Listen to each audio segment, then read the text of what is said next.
Olá, meu irmão, minha irmã, paz e bem. É um prazer ter você aqui no Instagram da Paróquia da Santíssima Trindade, nossa comunidade da Igreja Episcopal Anglicana do Brasil. Nesta sexta-feira da Paixão, o lecionário nos convida para uma leitura do Evangelho que se encontra no capítulo 18 do livro de João. Cada um dos evangelistas tem um enfoque, tem uma perspectiva. João, que foi testemunha ocular dos acontecimentos que ali se dão, nos informa detalhes que ele só sabe porque estava ali. Jesus havia, na quinta-feira, dito a Pedro, que dizia que, ainda que fosse necessário enfrentar a morte, ele jamais o negaria, que ainda naquela noite, antes que o galo cantasse pela primeira vez, 3 vezes Pedro o negaria. O capítulo 18 nos apresenta a prisão de Jesus. Porque depois da ceia, onde Jesus disse estas coisas, ele e seus discípulos seguem para o Monte das Oliveiras, mais especificamente para uma região reservada do Monte das Oliveiras, chamada Jardim do Getsemane, ou Getsemane, como costumamos dizer em português.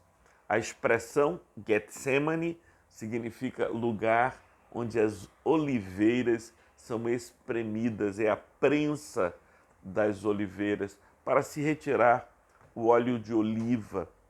Ali a alma de Jesus foi exprimida também. É ali que ele ora dizendo: Pai, se quiseres, passa de mim este cálice sem que eu o beba, mas que seja feita a tua vontade. Jesus primeiro se entrega a Deus e depois ele se entrega pacificamente às mãos daqueles que, conduzidos por Judas Iscariotes, o prendem.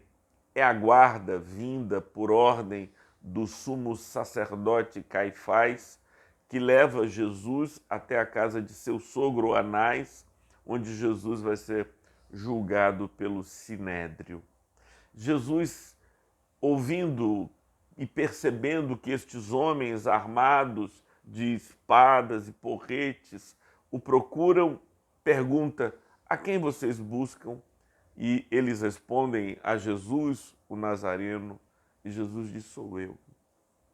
E então ele é preso, Pedro puxa a espada, parte para cima dos guardas.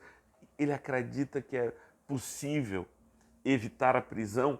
Mais ainda, ele acredita que aquele seria o momento em que Jesus se levantaria numa rebelião contra as forças do sumo sacerdote e finalmente contra as forças de Roma e, enfim, estabeleceria o reino de Israel, restaurando a autonomia nacional que havia sido retirada pela invasão dos romanos.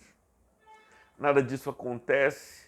Ainda Pedro chega a golpear um dos servos do sumo sacerdote, chamado Malco, ferindo-lhe a orelha. Jesus cura a orelha de Malco e segue. João e Pedro conseguem acompanhar Jesus e entrar no pátio da casa de Anás. É lá o cenário em que, interrogado se ele conhecia Jesus, Pedro diz: eu não sou, não conheço. E depois lhe perguntam: tu não és um dos seus discípulos? Ele diz: não, não sou eu. E a terceira vez ele diz até que o galo cante. E eu pergunto a você: o que é negar a Jesus?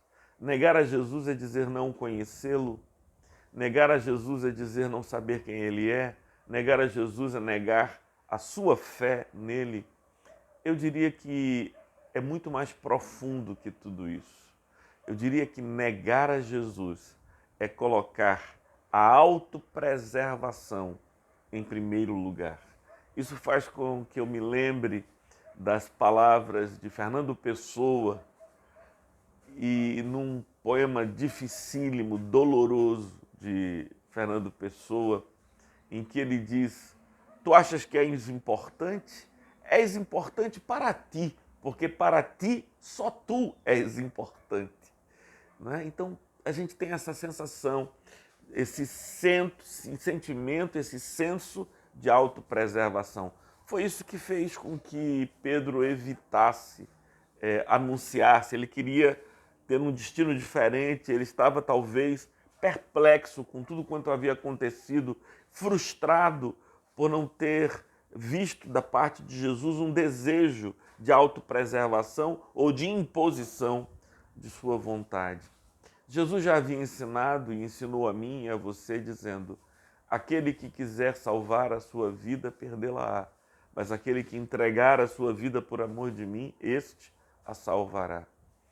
Eu acho que a gente precisa aprender nesta Sexta-feira Santa, nesta Sexta-feira da Paixão, que a coisa mais nobre desta vida é a capacidade de nos entregarmos a Deus, nos entregarmos à vida, buscando glorificar o nome do Senhor e amando aqueles que se aproximam de nós. Jesus não se entregou simplesmente, ele se entregou por amor aos seus. Que a nossa entrega seja a nossa maior alegria. Prazer estarmos juntos. Paz e bem.